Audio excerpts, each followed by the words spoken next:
welcome to Caleb Can't Welcome Read. to Caleb Can't Read. I'm Jordan Rabel. I'm Caleb Terrence.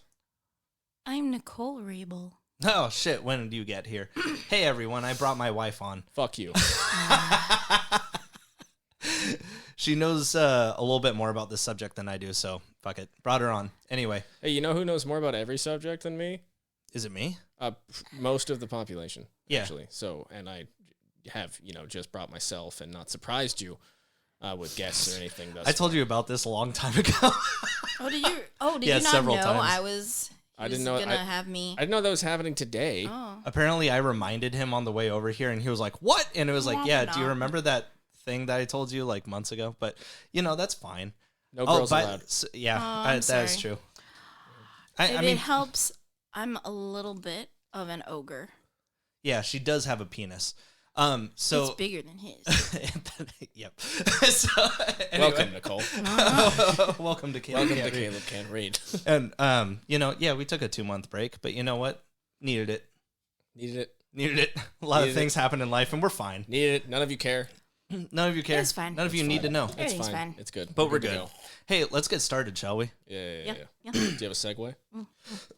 Yeah, actually, this thing that Nicole told me about. So when people make So now that your wife's here, you give a shit about the segue. Oh, womp womp. so people who write erotic novels, they have what was the thing that you were telling me? Like they fucking they don't do like Regency era type shit because there's just so much that you have to undress with. Yeah, I forget the name of the author because I don't read bodice rippers really.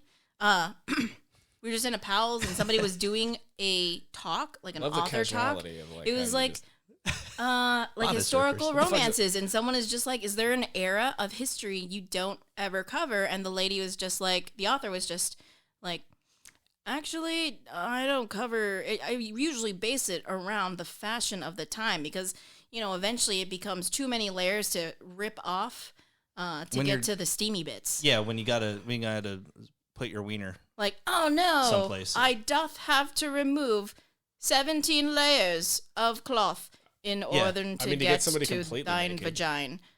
Yeah, I mean, Wouldn't it be steamier if you didn't bother removing all the clothes? I like it with the socks on, but Oh, they can't do every sex scene with clothes on. I don't know. I don't Eventually, it's like grabbing those bosoms or novels whatever. are thick. Anyway, know. Yeah, no, it Yeah. would take Hey. fucking prep work to actually get Also, naked. Yeah, so everybody they- kind of wore a lot of underwear. I feel like a lot of layers back bloomers. then. There bloomers. was not global warming. How did they shit? Oh, they shit actually in their There's pants. a special slit in all of the bottoms Is that real? where they just Do you kind know of that? hover over. Actually, no, I'm bullshitting. Oh, okay. That I would have believed you. You should have really played it Oh, I'm off. sorry. So anyway, we're Yeah, kind I was of ready to go. well. Hey, man, we're gonna deal with that particular era today. So that's my segue. That's okay. All right. Well, So let's get started, shall we? man, I'm just happy you put some effort in there. Nope. William Hampson Austen was born February 3rd, 1701 in Gloucestershire, England. He had an easy life, not because he was a surgeon in 18th century England, but because he was part of a class called the landed gentry.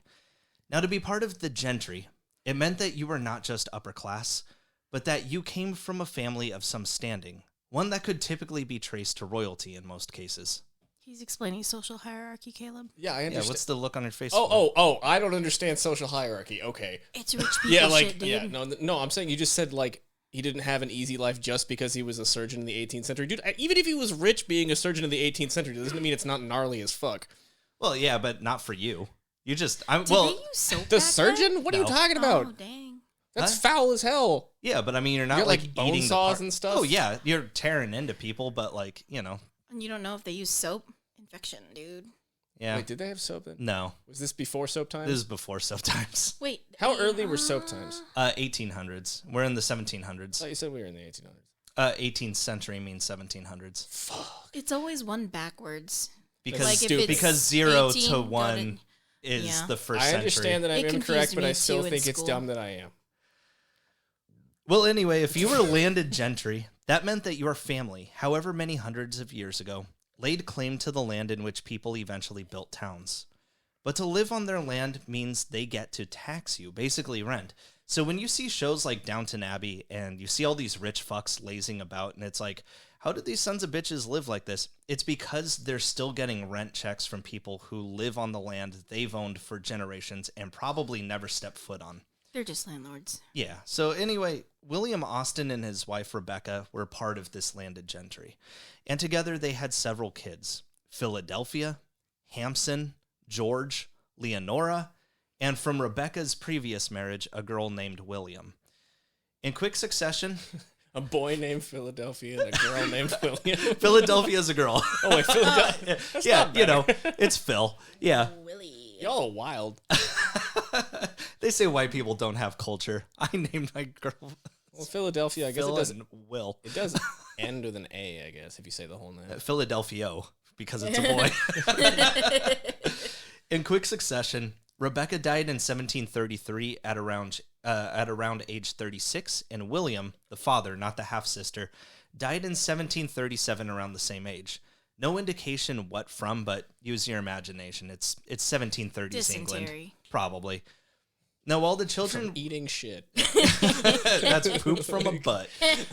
Now, while the children were sent to live with separate relatives, it was the 9-year-old George and his sister, the 7-year-old Philadelphia, that were sent to live with their wealthy Uncle Francis in the town of Sevenoaks.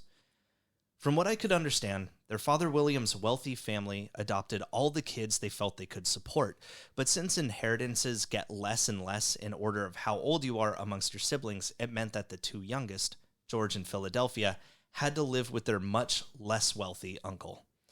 Oh, and their half-sister, William, was from another marriage, so even though she was older than the other siblings, she was automatically bottom rung, so she had to go with Uncle Francis as well.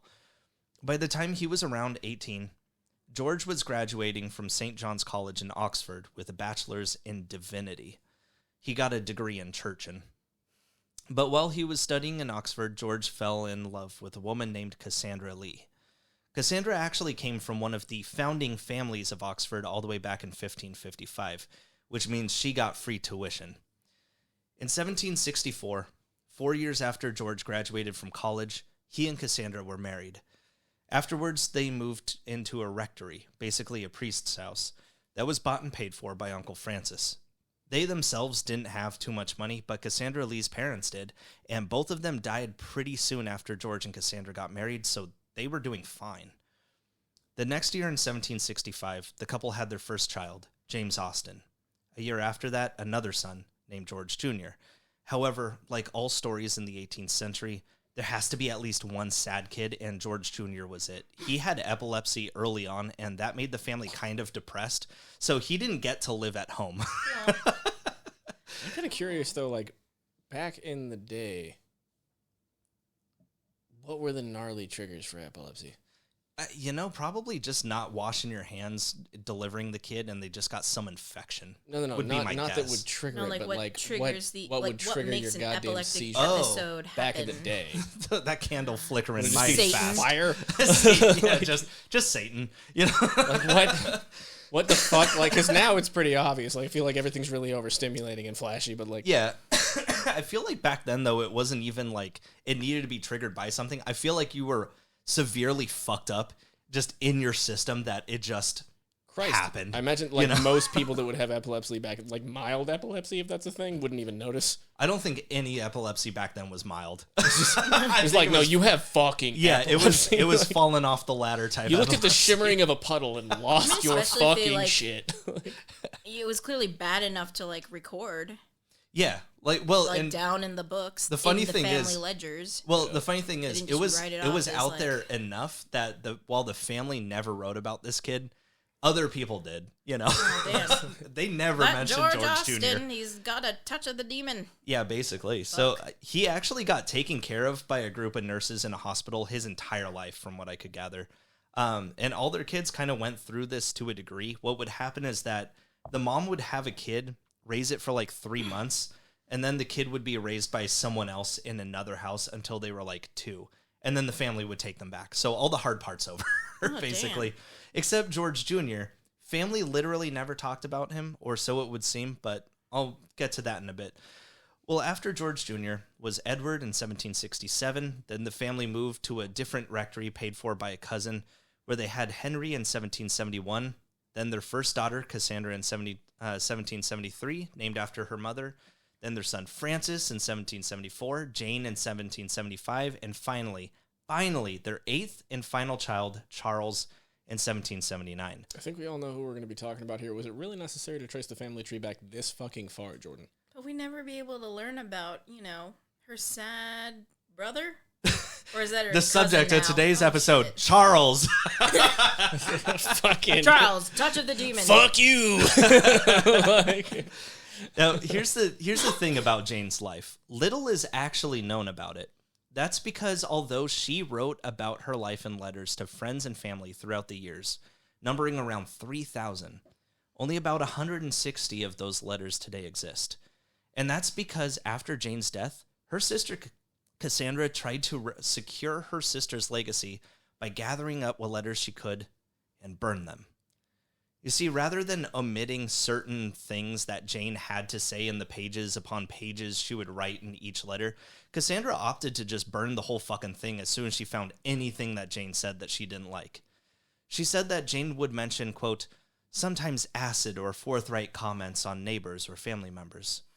But it wasn't just this. Anytime Jane mentioned an illness, anytime she said she was feeling unhappy, even mentions of her aunt who was once arrested for stealing and then and their own fucking brother George, Cassandra would just torch the whole pile.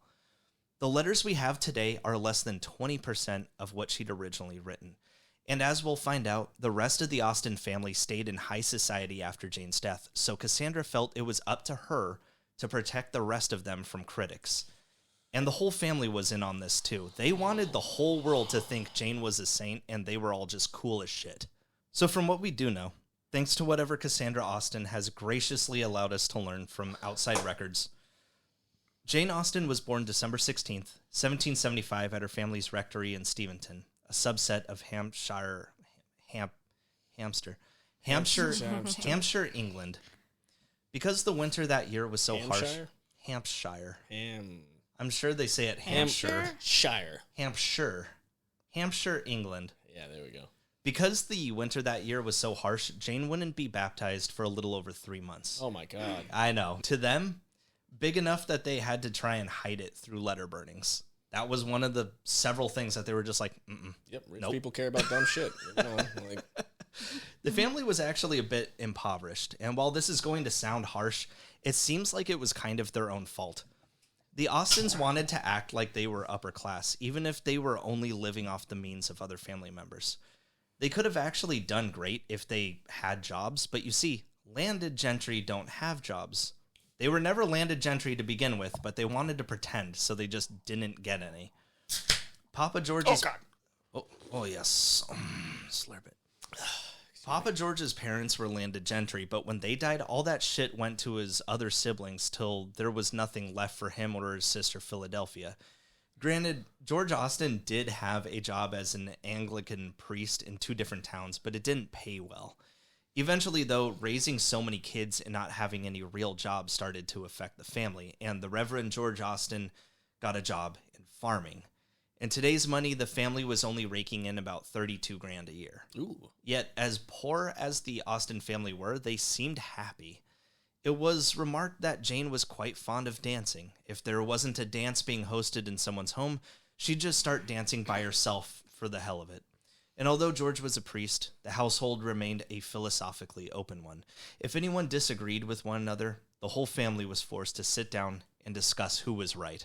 That sounds like fucking hell. It doesn't sound philosophically open That at all. sounds horrible. Actually, good point, yeah. No. So anyway, I have a feeling that all these discussions are going to come back down to me being correct. Well, Jane had a really interesting thought, and I guess she has to come out here in front of everybody and let everyone hear it. No, it's okay. Tell them where you really think babies come from. From the butt? Well, no, see, that's stupid. And we're going to all sit down. We're all going to talk about it. It's not stupid. It's not stupid, but we're all going to explain this now. All of you. Right. All of you gather around. Everyone that look at sounds Jane. So shitty. Yeah, no. Now, the first recorded mention we have of Jane is from a relative's letter about their visit to the Steventon Rectory in 1781, when she would have been about 5 years old. Quote, Mr. Austen's predictions for his younger daughter were fully justified. Never were sisters more to each other than Cassandra and Jane. And as you'll find out, the two sisters were extremely close throughout their lives. Their mother having once remarked, if Cassandra's head had been going to get cut off, Jane would have hers cut off too. To save money, Not instead, just two. Huh? Not instead, just also. Also. Yeah. Yeah. His Well, I'm company. going to save the bitch. Down two. Wait, not as like a gesture of. Me too. Oh, all right. To save money, the family decided to homeschool the boys, but the girls would go off to college. In 1783, when Jane was... Don't let the boys out. No, fuck them. I mean, what are they going to... They're already gentry, as it were, so, I mean, they don't need anything. In 1783, when Jane Austen was 7, she and her 9-year-old sister Cassandra were sent to Oxford for education. Because their mother Cassandra's family were descendants to one of the founders of Oxford, it meant that none of her kids had to pay tuition costs. Shit, they didn't even have to apply. If school was free. Why not send the boys? Yeah. I have no idea. Because fuck them, that's why. Because boys don't need school. They're born perfect. Maybe. I mean, to them, Honestly, that was probably it. Yeah, it really could have been. Yeah. And God, they need to my send the stupid women. daughters. Bring them you to know. school. Well, you have to make them interesting, otherwise nobody's going to like them, right? You know... yeah. Right? That's what they go on and on. I mean, this is Like- kind of skipping ahead, but this is what they kind of go on and on about in, like, the books is just, what an accomplished young woman. What a refined. I don't have a TV Lady. or a record player. She knows how to draw and Yeah, there were a lot of sing classes and play about the just... piano forte. Which is novel because and she's she going to can stay dance. in my house. I enjoy, yeah, just I want her to really know and see the world, but from a Elizabeth, book. You know? I am bored. Read to me. Yeah, that's... Play for me. Read to me because I fucking can't. I do not have a TV. I need an accomplished woman. As you're going to find out, that is how they spent their fucking time. Oh, yeah. But although this would have been a great experience for the girls, they quickly caught typhus and were sent back home. Jane actually nearly died from it. Wait, what the fuck is typhus? You know, I don't I mean, know. it sounds real because because it doesn't exist anymore. Yeah, exactly. So I'm guessing, I'm vaccinated. I don't need to know what typhus is. Wait, what the fuck is typhus? This feels important, man. Why? Fucking Google it because we don't know what typhus is, and All right, apparently fine. it's a big deal. Typhus. It's an infectious disease characterized by a purple rash, headaches, fever, and usually delirium. All right, so it sounds like you just fucking die. I mean, all right, Let's cool. see. Historically a cause of high mortality during wars and famines. Yeah, okay, that's Okay, so enough. it makes you That's real fine. sick. It makes you die. Jane was then homeschooled until she was 9 and sent to the Reading Abbey Girls' School. This was a place run by a chaplain and his wife named Mr. and Mrs. Butt. It was a fun page to read. Like, they had a pair of daughters that were known around town as the Butt Sisters. I learned about Oh no. Reverend the Butt being sisters. Reverend Butt being a rector. Okay, wait a minute. Okay, so you've given us a lot of information on the family tree of the Austens here. Please tell me you're going to expand on the family tree of the Butts. That's all the info I could find. Get the fuck out of here. Hey, look, Fuck you think I Jordan. didn't look Fuck up you. extensively about the Butt family? I needed to know. Well, But you are demonstrating to me right now that you didn't. there were Butt sisters. We had 2 fucking months. Hey, look, there were Butt sisters. 2 months for Butts. If there were Butt sisters, that means that they took their husband's last names. There's not a long line of Butts. Butts Oh, is yeah. no. Or they didn't marry and they took their father's name. So you're telling me it's more likely that there were 2 sisters who both married men named Butt. No, I'm saying that they were the Butt sisters before they married. Yeah. After they were married, there's no more Butts. That's Yeah, it. There's not Butts there exactly, which is why you have to go further back in time to find Butt. Oh, you want me to look up like the ancestral I want you to find out why in the lineage of fuck Butt? somebody in the Family 17th tree. century had a last name of Butt. Yes. Hey, it's just like how people were named Smith because they came from Smithers, or Yeah, no shit, Jordan. But I want to Or know the silly Millers. names and their silly jobs. yeah. Well, what do you That's think? George Somebody Butt, was just son like- of the prostitute who likes to take it up the butt. Yeah, that was probably it. It was probably just like hey, Oh yeah, wait a minute. Everybody They got a has that dog. shit. Oh, Yeah. the son of the town sodomite. They got like Sawyer. oh, there you go. Yeah. Sawyer, fucking like Smith. That's what I was talking about. Dude. So somebody out there was just known for their donk, and they were like, there goes Mr. Butt. I got some Folgies on the Jeep. Why isn't that on the soundboard? You said Wait, no. you have sound effects on the soundboard? Hell yeah, I do. Don't, God damn it. What do we got here? Yes. No, that's not for this. That's not for this. Now you're going to fuck up the sound quality because you're going to edit this. Cause it's I was going to have to edit it anyway. All right, whatever, dude. God damn it. I know, I feel the same way. Caleb says no. Anyway. No, I just don't think you should be able to use it. You specifically. It's the cue for laughter. Oh, I've got that too. No, God, I swear to God, dude. Anyway, it was here that Jane learned needlework, French, the correct way to dance, and music. But as illustrious and high society as the school was, it was actually eating up all of the Austen family income. So after just a year, the girls moved back home once again, where at the very least, Jane would be stuck for the rest of her life. Now, it was still important to their parents that the girls get an education, even if they couldn't afford one. So for the few sporadic times that the boys also went to school, they would bring the textbooks home, from which the girls would also be able to read. But besides this, the family had a large library at their disposal that the kids would be able to use, as well as that of their neighbor, politician Warren Hastings. And Reverend George fully supported their kids in whatever their hobbies were, as Cassandra began to draw and Jane began to write. Jane would make poems and read them aloud to her family, with her first bout of long-form creative writing coming at the age of 12, as well as several plays to be acted out by her family during her teens. That sounds like hell. By the time she was 18, she'd completed 29 plays. Every single one of them is just a family That's some Hank and Dean extravaganza. Shit, like straight up. Yeah, that's true. Like, I don't think a lot of people are gonna get that. Oh but boy, come on, Dad, we made a play. Oh, we don't have a mom, Hank. But back when she was 14, Jane had completed her first novel called Love and Friendship, though friendship was misspelled. She spelled it F-R-E-I-N-D. Apparently one of several misspellings throughout the book. It was dedicated to her cousin Eliza. To Madame la Comtesse de Foulide, this novel is inscribed by her obliged, humble servant, the author. Eliza. Wait, why did we mention the misspellings? Oh, just because it's funny. Do we play off later? It's a fucking idiot. No, I'm kidding.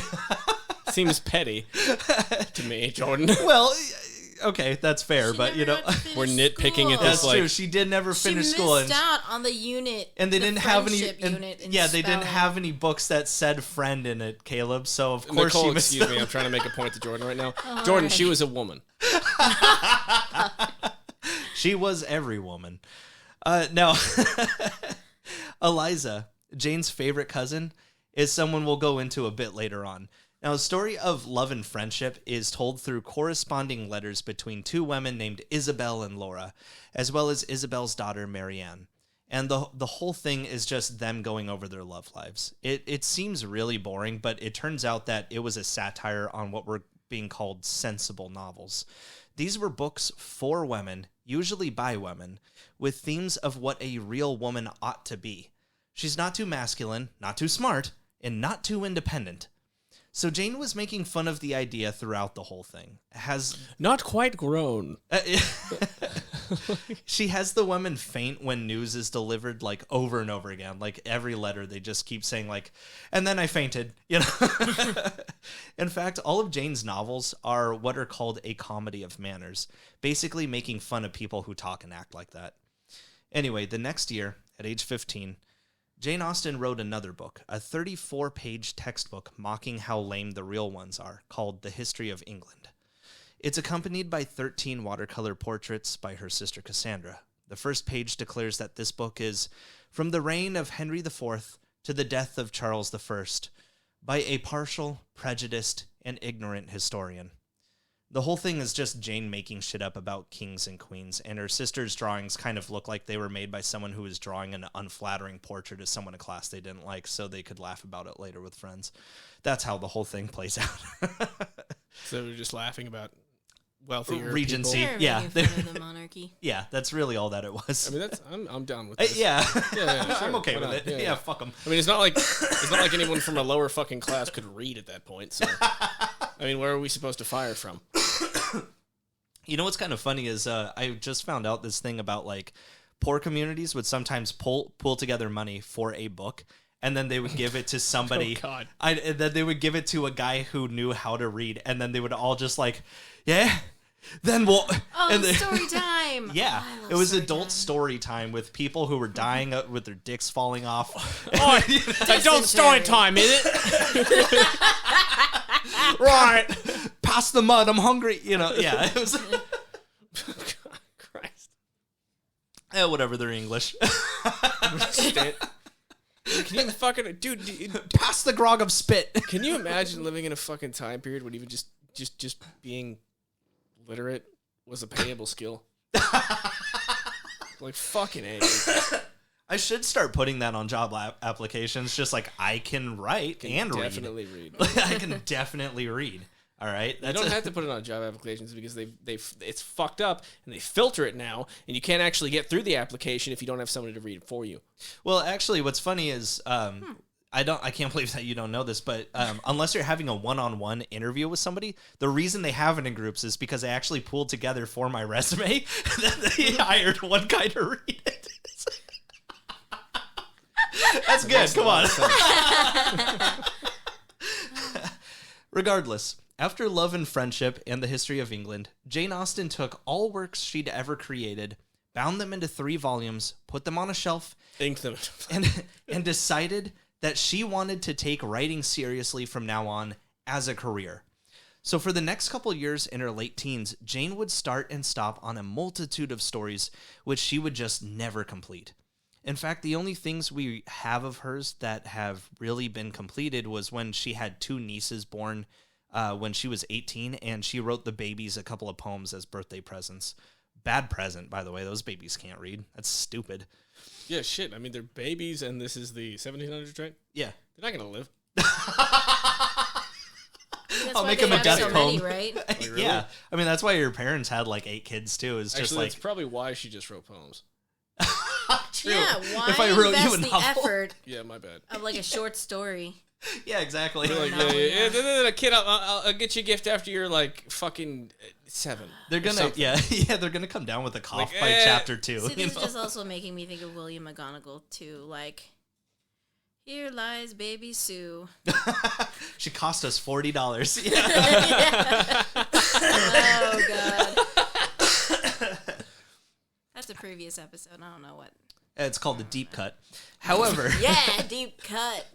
However, Jane did manage to complete 1 novella during this time, but she never published, she never pushed for it to be published. The story is called Lady Susan. It has all the hallmarks of an Austen novel, too. It's snide, well-to-do families, lots of romantic triangles, and at least one villainous character that's unnaturally cruel. However, in Lady Susan, the villain is the main character, Lady Susan herself, who berates her daughter into marriage and flirts and lies to men to get her way. In fact, biographer Claire Tomalin has even called the character a sexual predator. And while we won't go too much into this book, both Sense and Sensibility and Emma, 2 later Jane Austen novels, will take ideas from it. But what's funny is that when it comes to the inspiration of Lady Susan herself, there are 2 contenders. One is a neighbor to the Austen family, a woman who beat, starved, and locked up her daughters at the slightest inconvenience. Jesus. Both of which eventually married poor men just so that they could fucking leave. How slight of an inconvenience and how funny does it get? Did you write this down? You know what, man? I didn't ask Like, them. how fucking off the wall. I mean, that's off the wall as it is, you know? Of course. Like, Let's see how deep it goes. I don't... No, man. It was probably one of those things This is that... Caleb can't read, motherfucker. It's probably one of those things that slip by in letters, and they're like, oh, shit, did we leave out did we not burn the letter where she mentioned that neighbor? Fuck. You know, like, that's all we know. Sorry, it's been as 4 far as months. I know. farted in front of a man. I've been locked in the cellar. Like, I don't... Is it like that? Like, what do we got, man? So Lady Susan... Look up the wrong shit. Oh, I don't know about butts. I don't know about why these ladies aren't writing to people. Like, what's going on? Well, so Lady Susan could either be based on this neighbor lady, or it could be based on Jane's cousin, Eliza. Now, if you'll recall, Jane's father, the Reverend George, had several siblings, but grew up and only stayed connected with one, his older sister, Philadelphia. Now, soon after she and her brother George set up their new lives with Uncle Francis after the death of their parents, Philadelphia was given to another relative. That family forced Philadelphia to apprentice in hat making, and although she completed her training, she did everything she could to just marry a rich guy instead. And the patriarch of the family she was staying with helped her, making correspondence with a surgeon named Tyso Hancock in India. And her... You did say cock. That's on me. Welcome. Welcome to Caleb Can't Read. So they arranged correspondence with this guy in India, and they arranged for the two to meet. With the official reason of, quote, visiting some friends in India, Philadelphia met Tyso and married him just 6 months later. She was 21, and he was 32. It's Philadelphia Hancock. Hey, it's fucking Philly Hancock over here. Yeah, by marriage. The proud Hancock name. Now, so yes, this guy, by the way, he was a surgeon working for the English East India Company. Not the Dutch East India Company, all right? That one was the one where America got their slaves. The English East India Company only provided their slaves to England. I figured that's where you're going with that. So Philadelphia and Tyso had a daughter about 10 years later named Eliza, right? Mm-hmm. And her godfather was the politician Warren Hastings, the neighbor to Jane Austen that lets the family use his library. And although Tyso Hancock soon died on an expedition to India, Warren Hastings basically set up Philadelphia and her daughter for life. And there have been questions as to Eliza's true parentage. Now, Eliza Hancock was born December 22nd, 1761 in Calcutta, India, making her 14 years older than her cousin Jane. And she was a bit of a high-class debutante, partied and traveled quite a bit, even flirted with Jane's older brothers, James and Henry. Yes, also cousins. They're cousins, oh, yeah, you know, but it's normal. That's how the rich whitey do, right? Oh, yeah. Yeah. If only I had more money, I wouldn't have had to have married Nicole. I could have just hit up any cousin I liked, you know. Just didn't make enough. Actually, it's weird. It kind of goes on a bell curve, doesn't it? No, you're either making enough. Go. You either make enough money to marry a cousin, or the least amount of money that you could, and you end up marrying a cousin too. You should know about this. Part of your family's from Georgia. I'm in the center, motherfucker. You are now. I am within the bell. No, we're still. So, yeah, she was hitting up her cousins, which led to Jane to even write a short story called Henry and Eliza in her youth. But in 1781, when Eliza, my incestuous cousin. Yep. In her Very youth. Habsburg. A little. But in 1781, when she was 20, Eliza married a Frenchman who, 13 years later, was guillotined during the French Revolution. Oh. Womp womp. You know, just one of those 1700s things. I'm marrying up. Yeah. We'll finish Eliza's story on the second episode, but for right now, just know that Jane thought of Eliza as kind of an airhead and maybe just a little bit cruel. So, anyway. It's because she married somebody that ended up having to get guillotined in a fucking revolution. Yeah, she was just like, what an idiot. I don't think level-headed motherfuckers get guillotined during the French Revolution. Hey, your husband doesn't seem very level-headed. Like, what the fuck? It's in the dirt, dumbass. So anyway. It's all cattywampus. When Jane was 20, she was introduced to an Irish neighbor named Thomas Lefroy, who was studying to become a lawyer. They more than likely met through one of the several dances that were thrown among the gentry as people tried to just kill their boredom. But Jane was instantly writing to her sister Cassandra, who had become engaged at this point and had moved out, all about her spicy love for Tom. Quote, I am almost afraid to tell you how my Irish friend and I behaved. Imagine to yourself everything most profligate and shocking in the way dancing and sitting down together. They held hands without gloves. That's kind of how it sounds. They danced a little too hard and they sat next to one another. He's so hot that even though I've been malnourished my entire life, I felt sexual arousal. But a few days later, when Tom had to go to London to study the bar exam, quote, "At length the day is come on which I am to flirt my last with Tom Lefroy, and when you receive this, it will be over. My tears flow as I write at the melancholy idea." Wait, how old is this? She's 20. This is probably the first guy she wasn't related to that she's ever seen, you know? But although they would never officially be together, this motherfucker was on Jane's mind for the rest of her life. Even in later poems, she'd hide anagrams of his name, and he's suspected to have become the influence to a few different characters in her books. Nicole, jumping ahead here, it's Mr. Darcy. Yeah.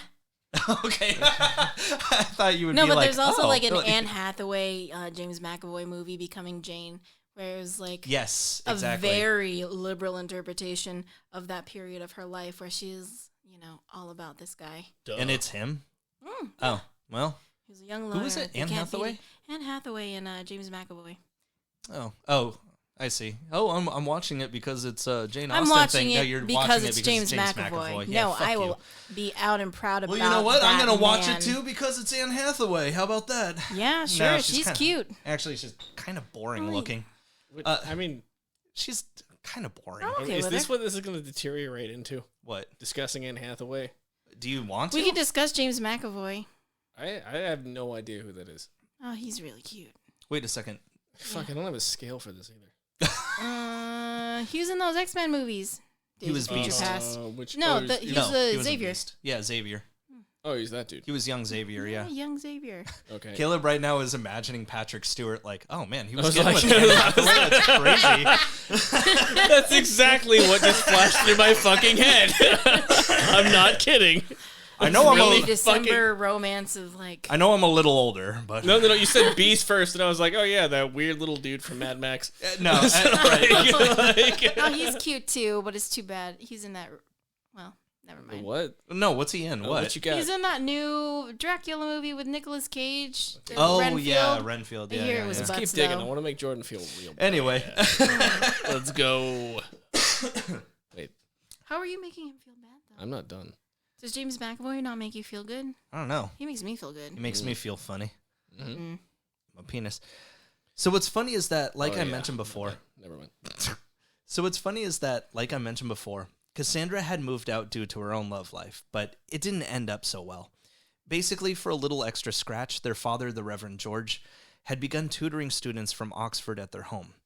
And one of these students was a guy by the name of Thomas Fowle. Soon, he and Cassandra fell in love, and they were engaged. But that was in 1794, and even after a few years, they were still no closer to having enough money for a real wedding. Could they afford a wedding? Yes, but one that would be proper enough for gentry? Of course not. So, what Didn't have Thomas... enough money for the party. For a huge fucking thing to show how much wealth they don't have, basically. Hey, we're fucking. They didn't have Everybody look. Everybody come and eat. We're fucking. We're fucking so good I don't want to fuck anybody else. Yeah. Everybody come in and drink. I got a band. We're fucking. Yeah. Man, I hope you don't have a wedding someday. Pay 'cause money to travel. That's going to be my speech. Everybody look over here. Yeah.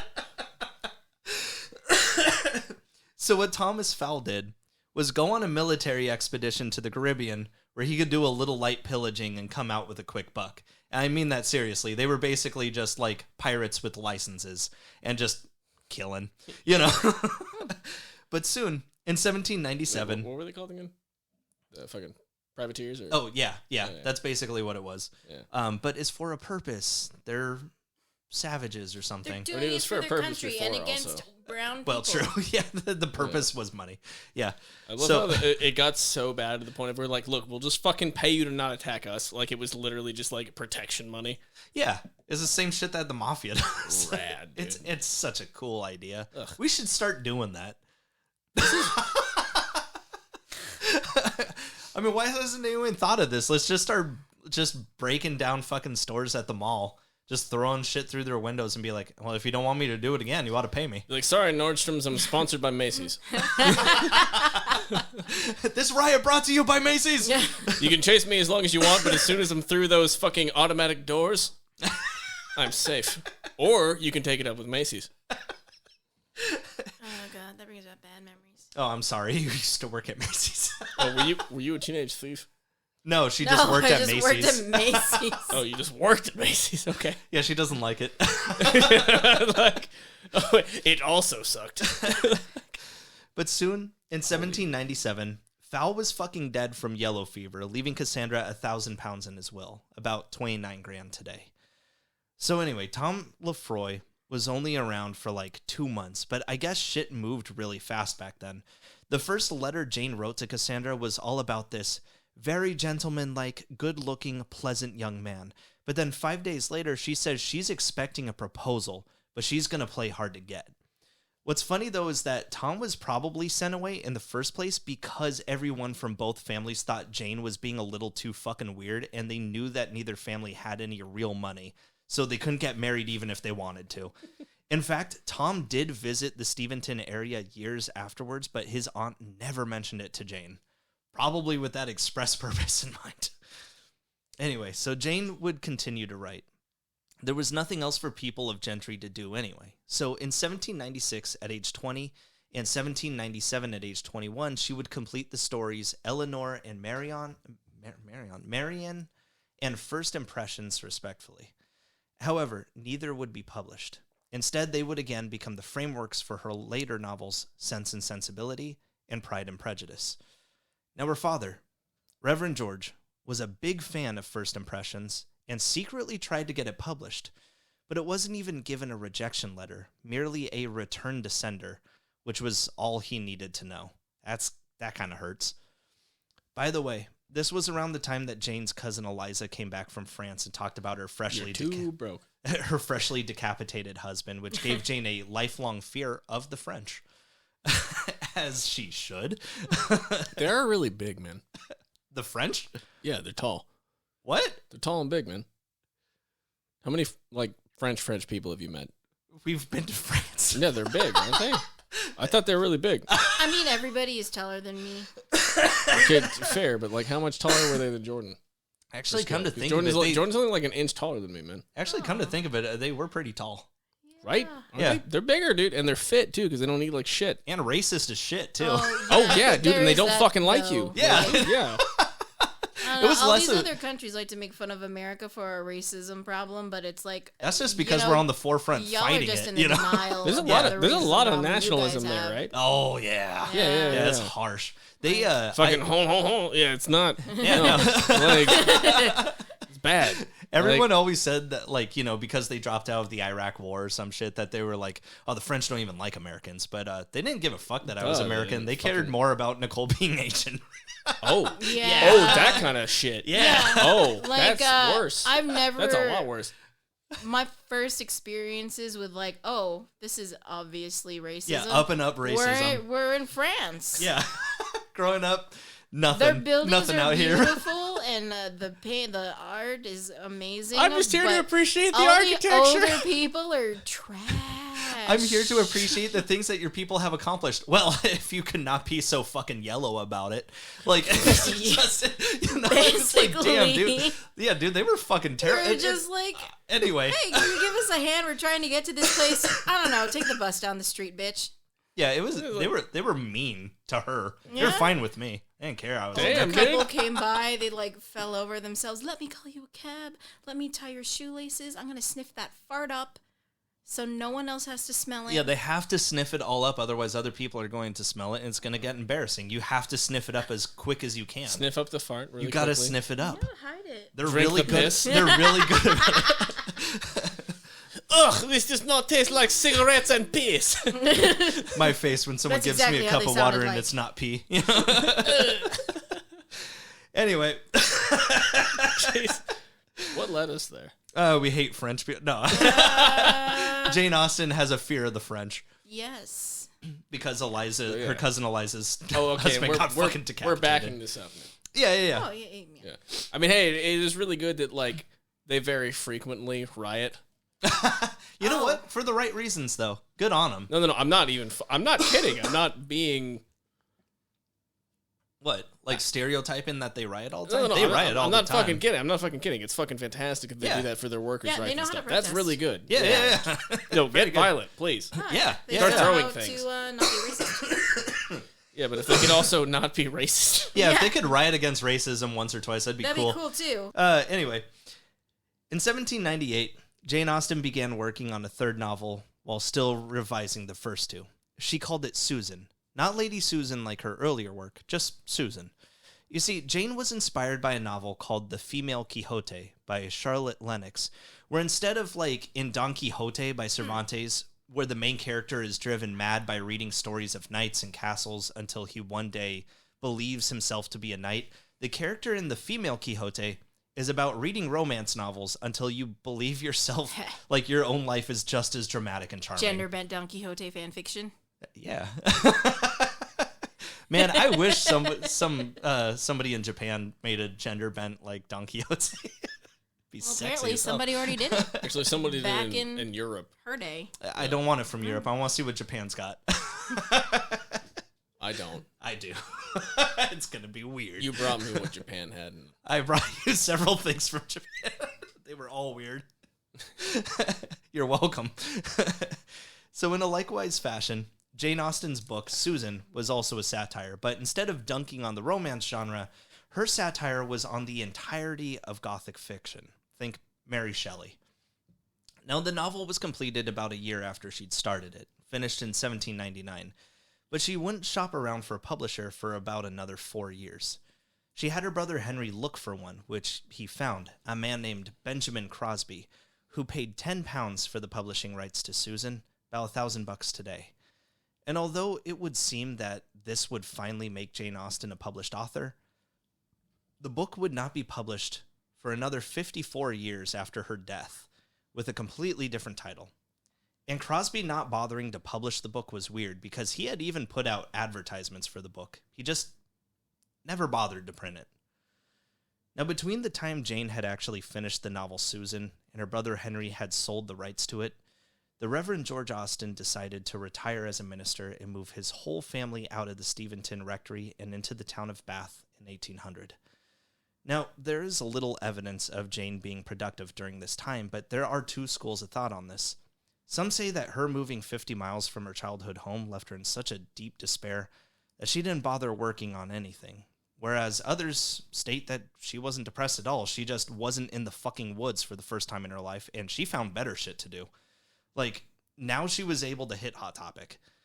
But we don't know the true answer, because for the 5-year span between 1800 and 1805 that the family was in Bath, Cassandra burned every single one of those letters, and we have no idea why. So they're all talking shit? I mean, it could be as simple as that, or it could be that she got up to some really awesome shit. Really normal human behavior. Yeah, just... how dare she? She met other boys besides Tom. Well, maybe it has something to do with Jane's one-day fiancé.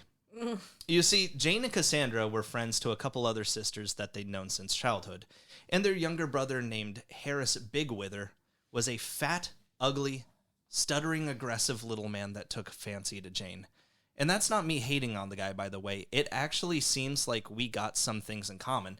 These were all descriptors I'd found from his own family. So anyway, Bigwither proposed. His family had large estates, enough so that Jane knew her marriage with him could give her aging parents a place to stay, as well as all of her siblings, and would help her brothers in their careers. So she accepted. But by the following morning, Jane thought, fuck it, and withdrew the marriage altogether. As far as we know, this was Jane Austen's one and only marriage proposal. Now, during this time, Jane was working on yet another novel. Again, she hasn't published anything yet, but she's got 2 books hanging out, and one she's sold to a publisher that hasn't been printed. So she started working on a fun little book called The Watsons, about a girl named Emma and her family. And although the book had about 80 handwritten pages, the book would ultimately go unfinished before there was any real plot development. She most likely stopped writing the fun and flirty story because her father George died on January 21st, 1805, at the age of 74. And I say this because apparently the characters of the Watsons were a little too close in proximity to how she felt about her own family, with each Watson representing a sibling and a parent, and the death of her father just couldn't bear her to write anymore. Now, all of Jane's brothers had already moved out long ago at this point, but the death of her father left the house with just her sister Cassandra, and her mom. And none of these bitches had a job. Jane wrote an angry letter to Crosby, the man who said he'd publish her novel Susan, but never had in these last 2 years. She figured if the book got printed, then maybe she could make some royalties. And if this motherfucker wasn't going to do it, she might as well do it herself. But Crosby told her... They're not going to give her any money for writing. I mean, some royalties. Because she's a lady. Well, sure. Yeah, but I mean, they're still going to give it to you. You don't think so? Not if you publish your book under your actual fucking name, idiot. She didn't. Oh. She actually... What was the fake name? Oh, she actually just called herself the author. Oh, just the author? Yep. Oh, well. The guy, the big swinging dick man writer. Yep. But Crosby... I was going to say it's better than nothing, but it's definitely better at the time than Jane Austen. So... Everything's better than Jane Austen. But Crosby told her that he never agreed to publish it in any amount of time. So if she wanted it back, all she had to do was repay the $10. Well, she couldn't. So that was a dead end. And although the family once again acted like they were landed gentry and the brothers all pitched in to try and keep the Austen women at their home in Bath, they were forced to leave within a quick 5 months. For the next 4 years, they bounced around, for a time living with Jane's brother Francis, before finally settling into their home in the village of Chawton on July 7th, 1809, where Jane Austen would spend the last 8 years of her life. Chawton used to be an outlier area for sheep farmers, but over time, it just became the one building used as a waypoint between towns that the people called the Chawton House. Most famously, since its construction sometime in the 1700s, it was the crime scene of 2 different murders. But now, it was to be the home of Jane, her sister, and her mother. Wait, the murders happened in their time? Technically, yeah. Okay. I think it was a bar. It was a pub at one point. So, yeah, stabbings. It happens. It happens now. Yeah. It's a bar, If it's a good bar, it'll have a good stabbing or two. So you see, all those years ago when the Reverend George's parents died and all those kids had to be split up, George kept in contact with some relatives named Thomas and Catherine Knight. I think they were distant cousins. But anyway, the Knight couple never had any kids of their own. And being in tight with George, they just sometimes kind of borrow his kids, And one kid, Sorry, what? They didn't have their own kids, so they'd be like, "Hey, cousin George, can I borrow your fucking kids to just hang out?" And they were like, "Yeah." Okay, wait, are you talking about like they would just come by and see family? Yeah, but it was for a while. I don't know how long these stretches of time was, but it was long enough to where Thomas and Catherine Knight... Yeah, something about the way you said this made it feel not good. Well, I mean, it's kind of weird, but I mean, so here's the thing, though. These people, they had one kid out of all the Austen children that they loved more than all the others, and it was Edward Austen. They even paid him to take a grand tour when he turned 18. Do you remember what that is? It's basically just a Euro trip. You leave from the cliffs of Dover and then go to France. Oh yes, leaving from the cliffs of Dover and going to France. Yeah. Of course I remember this, Jordan. Okay, well that's what I'm not a simpleton. Well, they gave it to one kid and then not the others. They were like, "We like this one," and so they just fucking did it for him. Well, when Thomas Knight passed away at age 59, his estate had to be passed on to a male heir, of which he had none. And his wife couldn't take on the responsibility of home ownership since she's a woman.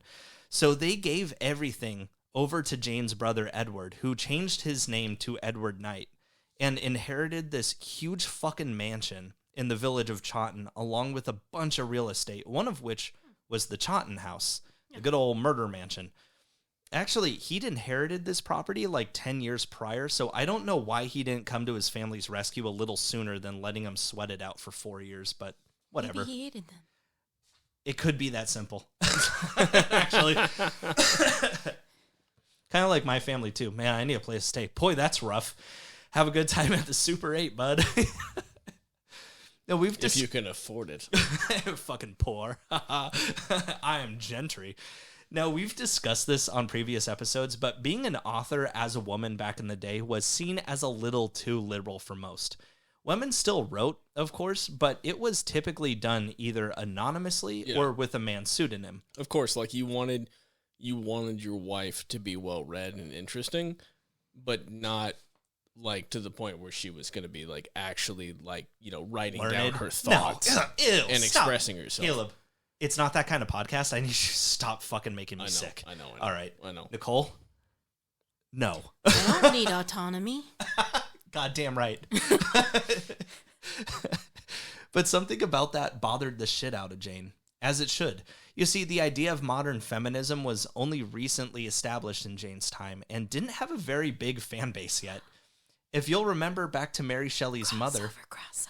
Yeah, if you'll remember back to Mary Shelley's mother, our episode on Mary Wollstonecraft, she was regarded as one of the founding members of feminism. She wrote very angrily, basically spelling out for any man out there that women are not simple-minded. In fact, they are typically smarter than men. Now, the idea at the time was that a woman was to be, quote-unquote, sensible, meaning you'd be smart to learn to cook and clean instead of wasting your time doing things like art.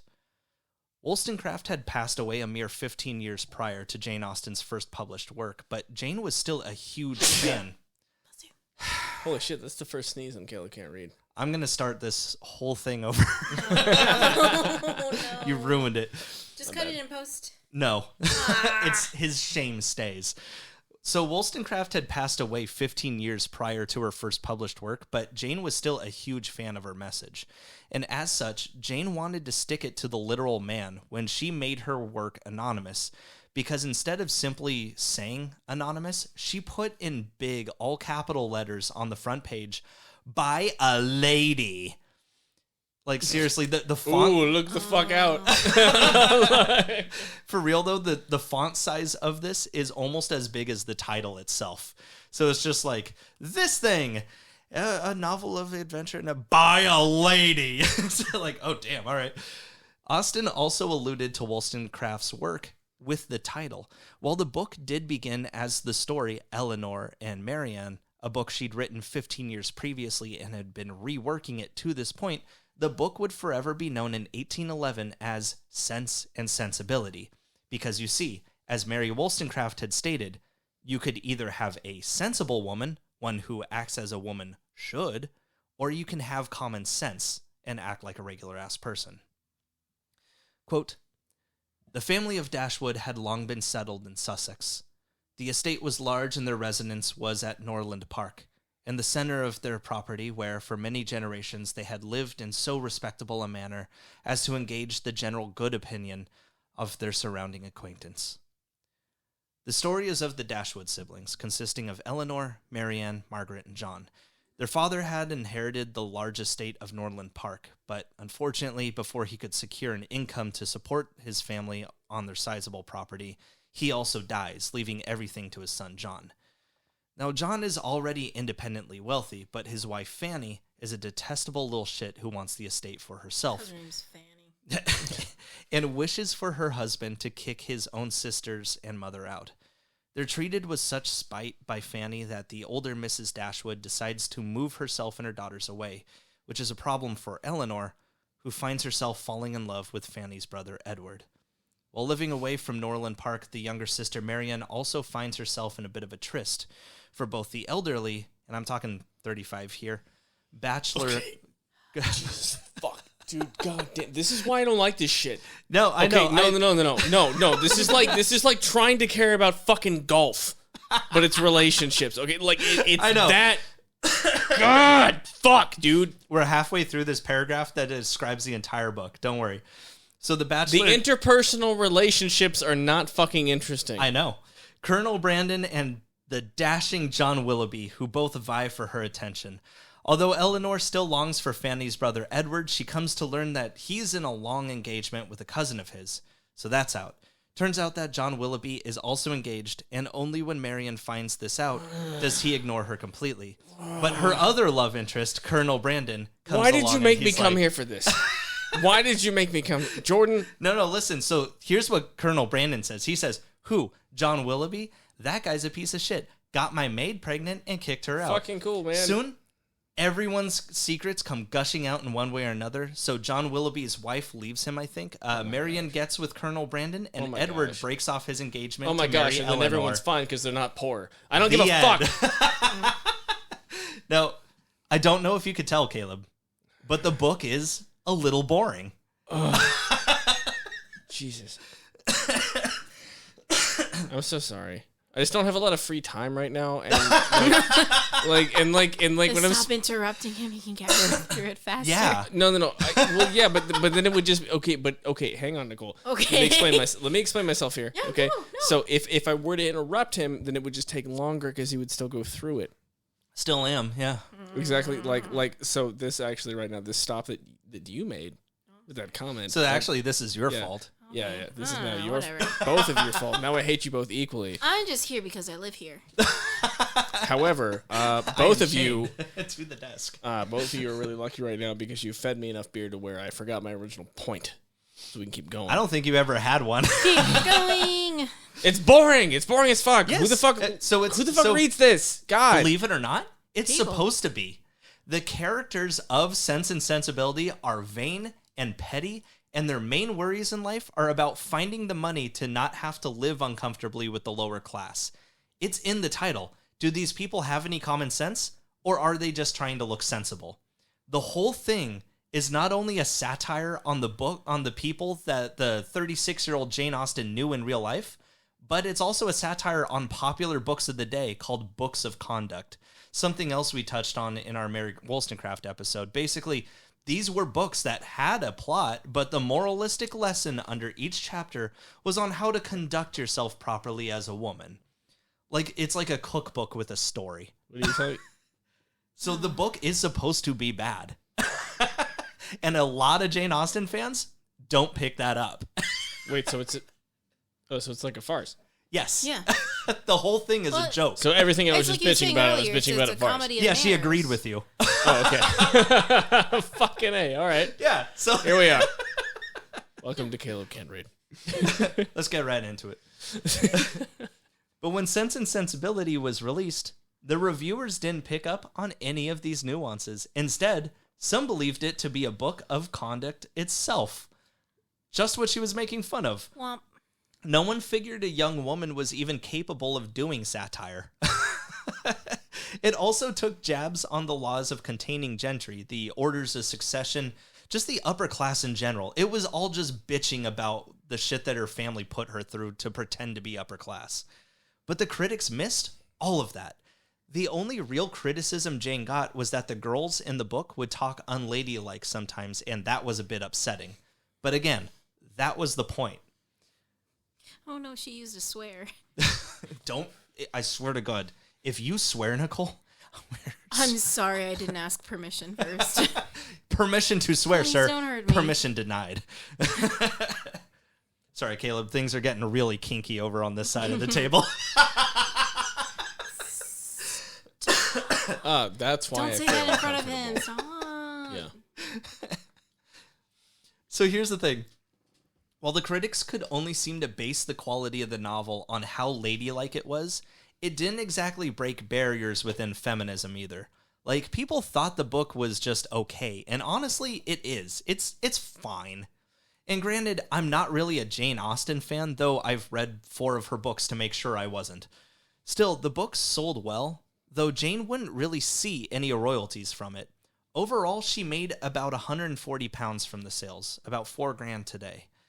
And every book she'd ever publish, with the exception of Pride and Prejudice, was at her own financial cost, too. Sense and Sensibility cost her £460 to make, a little over $13,000. So overall, not a great business venture. But the reason she did it this way was because if it's at her own expense and the book is a huge hit, then she gets all the benefits. The only other alternative at this point was to sell the copyright for a one-time payment and let the publisher make the gamble. But the last time she did that, the guy didn't print the fucking book. But of the meager 750 copies of Sense and Sensibility that made up the first run, they all sold out within 2 years, and a second edition was soon made after that, and has been in constant publication ever since. But still, Jane Austen drummed up a small cult following consisting of the very people she was criticizing. The Countess of Bessborough even said, "It is a clever novel, though it ends stupidly. I was much amused by it." And the 15-year-old Princess Charlotte Augusta of Wales even said, "I think Marion Dashwood and me are very like in disposition, that certainly I am not so good. The same imprudence, etc." It's like, yeah, because she's making fun of you being a dumb bitch. You dumb bitch. You dumb bitch. She's making fun of you being a dumb bitch, you dumb bitch. Oh, yeah. But there would be another group besides... Point there. It isn't.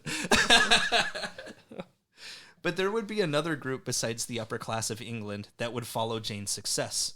Her one true phobia, the French. The book did it's well... It's not a phobia. Phobia is an unreasonable fear.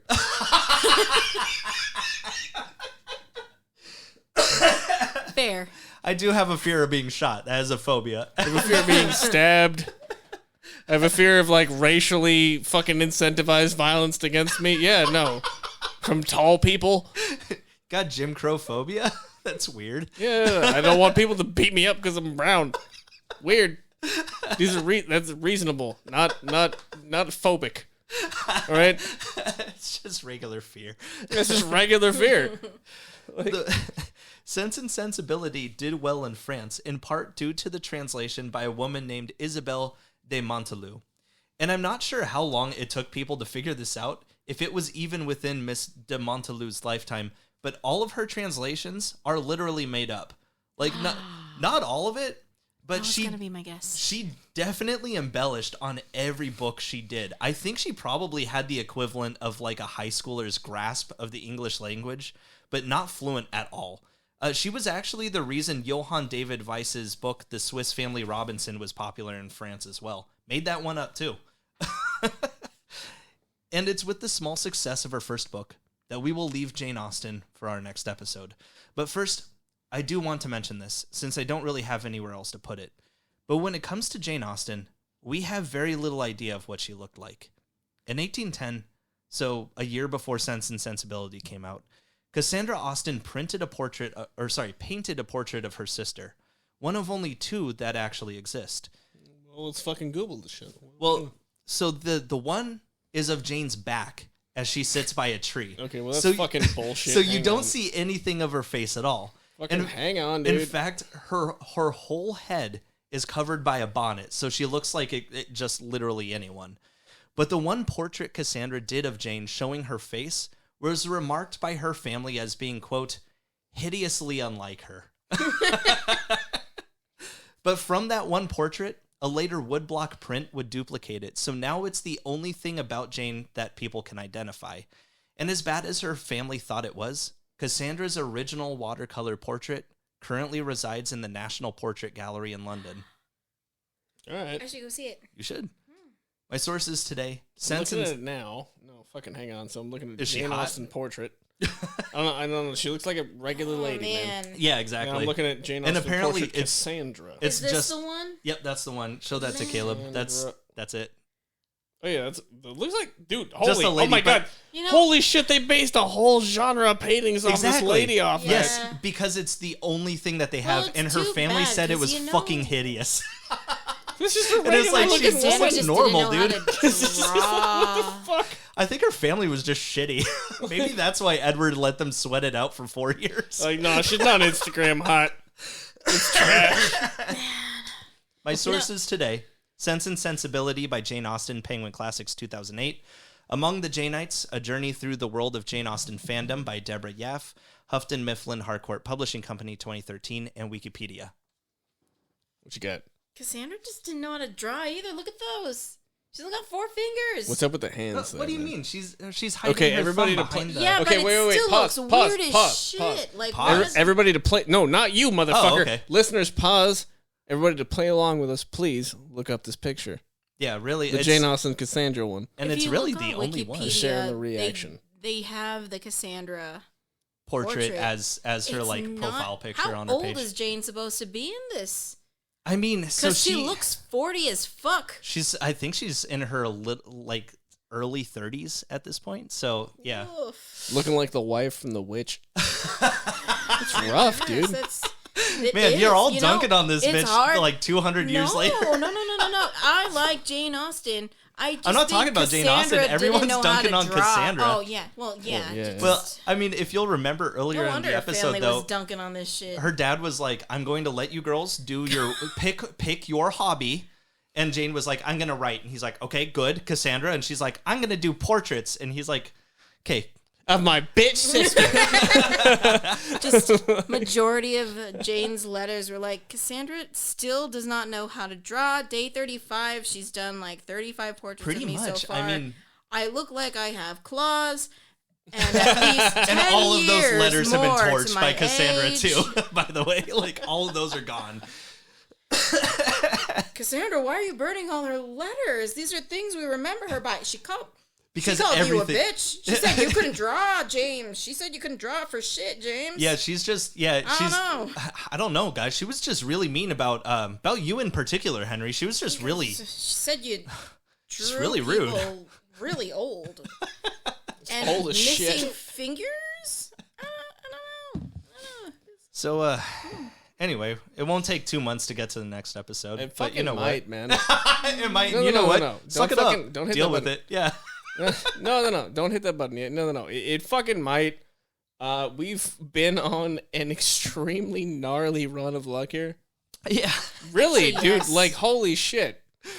Everyone got sick at one point. Even just, Fucking just on your guys' end of shit. Yeah. Dude, Like, you what too, the fuck man. is going on? Talk about my Jesus shit, Christ. dude. It's been bad. I mean, I keep feel it like buried inside. Well, This yeah. has What to else do you be- do? I mean, this has to be like God looking down though and being like, okay, I gave him like 5 years, the next 5 years of bad luck. Like I have to give him something. No, the universe demands balance. The podcast was too good. It was just too successful. It was just too successful. So anyway, we're back, baby. We're releasing episodes every single day for the next week. Oh, shit. Because Jordan moved, and then I moved, and then Jordan got sick. I got sick too. and then Nicole got sick. Nicole got sick. Well, of course, everyone in Jordan's And then we house had to got go sick. to a wedding. And then when we came back, we got sick. And Because you went to a fucking wedding. It was a whole ass thing. yeah. And It was then a fun wedding. yeah. Anyway, thing that's gonna make things complicated is if you've been following it on our anecdotes. Me and Jordan now live on opposite sides of fucking Portland, Yeah. and some fucking dipshit old broad just fucking rammed the shit out of my car, dude. God damn it. Yeah, you told me about that like yesterday, and So I'm now like, in order to coordinate fucking seeing each other, he's gonna have to pick me up and drop me yeah, off. I was like, we can't wait another month, man. I'll pick you up. Also, I moved. Yeah, I know. Fuck. Further. Right? You have really good restaurants on your side of town, though. That's true. Of course I do. It's Portland. Yeah. Well, hey, man, I'll see you later. Wait, no!